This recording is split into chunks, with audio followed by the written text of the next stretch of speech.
Hope so you are all fine. ठीक है, आज हम चैप्टर नंबर 7 पढ़ रहे हैं। उसके हमने प्रीवियस लेक्चर्स पढ़े। सबसे पहले हमने बायोएनर्जेटिक की डेफिनेशन पढ़ी।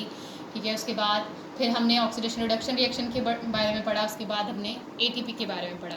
अब हम आज जो है वो बहुत इंपॉर्टेंट टॉपिक जो है वो डिस्कस करने जा रहे हैं, या आप ये कह सकते हैं कि जब से आपने साइंस पढ़ना शुरू की है, ठीक है, तब से आप ये टॉपिक भी पढ़ रहे हैं, फोटोसिंथेसिस। ठीक है, तो ये एक्चुअली आप कह सकते हैं बहुत ही इंपॉर्टेंट मेटाबॉलिज्म होते हैं।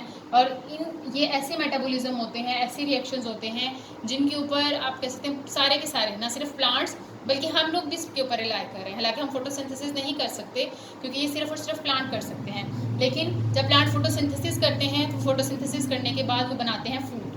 फिर वो फूड बनाते हैं और उस फूड से जो एनर्जी लेते हैं वो हम लोग लेते हैं। तो आप ये कह सकते हैं कि हमारी जितनी भी लाइफ है, हम लोग मतलब जितने भी ये जो प्लांट्स हैं या जो एनिमल्स हैं, वो सारे के सारे प्लांट्स रिलाई करते हैं इसके ऊपर, फोटोसिंथेसिस के ऊपर। वो फूड बनाने के लिए जो है वो उसको इस्तेमाल करते हैं। और हम इसके ऊपर रिलाई किस तरह से करते हैं कि हम इनसे फूड ले रहे होते हैं। तो इस वजह से ये बहुत ही इंपॉर्टेंट बायोकेमिकल रिएक्शन है। तो बायो एनर्जेटिक्स के अंदर इसकी डिस्कशन बहुत ज़रूरी होती है। आप ये कह सकते हो कि ये उसकी बहुत अच्छी एग्जाम्पल है।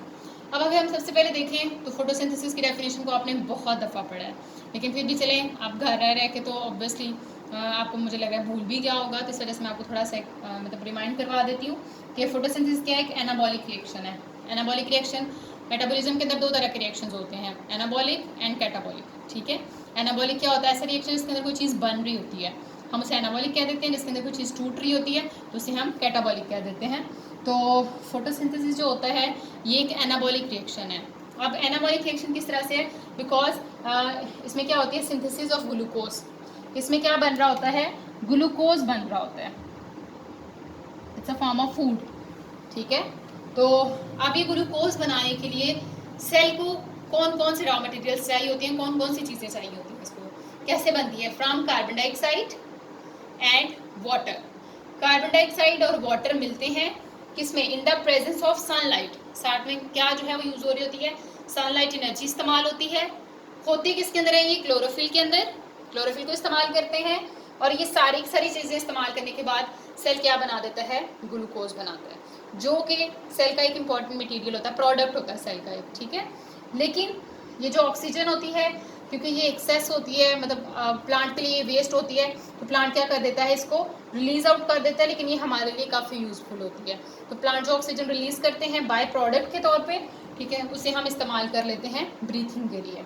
तो इस तरह से फोटोसिंथेसिस क्या है?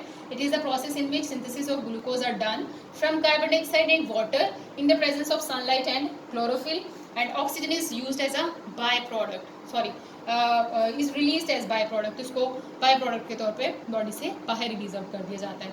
तो सबसे पहले तो आपने इसके ऊपर जो है वो डेफिनेशन की हेडिंग देनी है।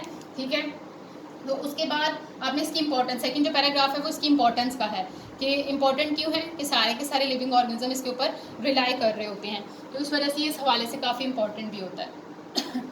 नेक्स्ट जो है वो एक इसके अगर हम सोर्सेज देखें तो एक टॉपिक है कि intake of water and carbon dioxide, कि जो हमने कहा कि फोटोसिंथेसिस करने के लिए उनको इन सब्सटेंसेस की ज़रूरत होती है, कार्बन डाइऑक्साइड की और वाटर की।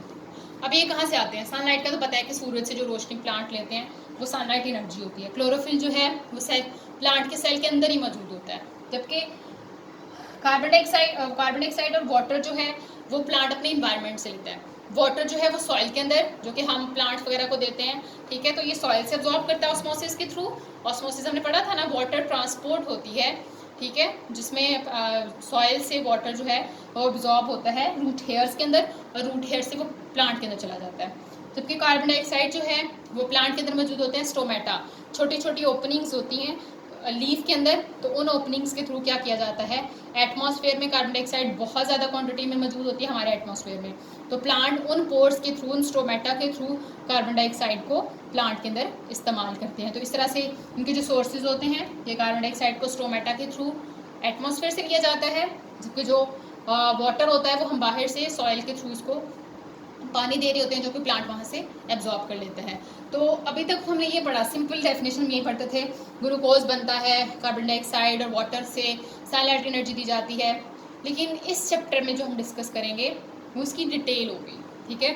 चाहे आप बड़ी क्लास में जा रहे हैं तो आप उसकी डिटेल ही पढ़ोगे ना, बार बार आपको फोटोसिंथेसिस की डेफिनेशन तो नहीं वो देते जाएंगे बस। तो अब आपने ये समझना है ये ग्लूकोज बनता कैसे है, ऑक्सीजन कैसे रिलीज होती है, कार्बन डाइऑक्साइड और वाटर को कहाँ इस्तेमाल किया जाता है, तो इसके आगे से बहुत ज़्यादा डिटेल है, ठीक है। तो आज हम पढ़ेंगे मैकेनिज्म ऑफ फोटोसिंथेसिस, ये फोटोसिंथेसिस होती कैसे, ये मैंने आपको थोड़ा सा इसका बता दिया डेफिनेशन के हवाले से, ताकि आपको थोड़ा सा रिमाइंड हो जाए कि आपने किस तरह से जो है उसको डिस्कस करना है।